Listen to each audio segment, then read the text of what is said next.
Nung binuksan ulit ni Tomas ang kanyang comms, nalaman na nga ng team na inutusan si Tomas ng taong nagbablackmail sa kanya na siya mismo ang papatay kay Barrios kapag lumabas ito. Kaya sinabihan ni JB si Tomas na huwag niyang susundin ang inuutos nila. Sisiguraduhin nila na maililigtas nito ang kanyang ninong. Sinabihan naman ni Andres ang team na kailangan nila ingatan ang kanilang kinikilos dahil isang maling galaw nila, papatayin ng kanilang kalaban si Tomas at ang ninong nito. Hindi naman hahayaan ni Gab na mangyayari iyon at nag-update na siya sa team na sa lugar na siya at mahahanap rin niya ang van.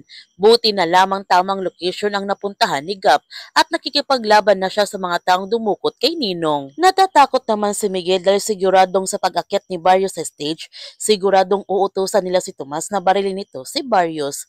Ang sabi ni Andres, magagawan pa nila ito ng paraan para mapigilan ang kanilang kalaban. Gayon pa man, tinawagan ni Max si Greg para ipaalam na compromise na si Tomas at binablockmail pa siya ngayon. Kung hindi niya susundin ang kanilang inutos na patayin si Barrios, papatayin nila ang kanyang ninong.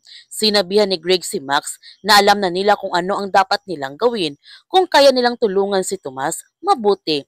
Pero kung hindi, unahin ang misyon. Nung lumabas na si Barrios, inutusan ulit si Tomas ni Diego na ito na ang tamang oras na patayin na niya si Barrios. Kaya kinasan na nga ni Tomas ang baril at papunta na siya sa kinaroonan ni Barrios. Natatakot ang gusto si JB sa gagawin ni Tomas. Kaya sinabihan niya ito na hindi niya kailangan gawin ito. Buti na lamang nagbago ang isip ni Tomas at hindi niya tinuloy na patayin si Barrios. Magtatagumpay kaya ang team na iligtas si Barrios? Yan ang ating abangan sa Incognito.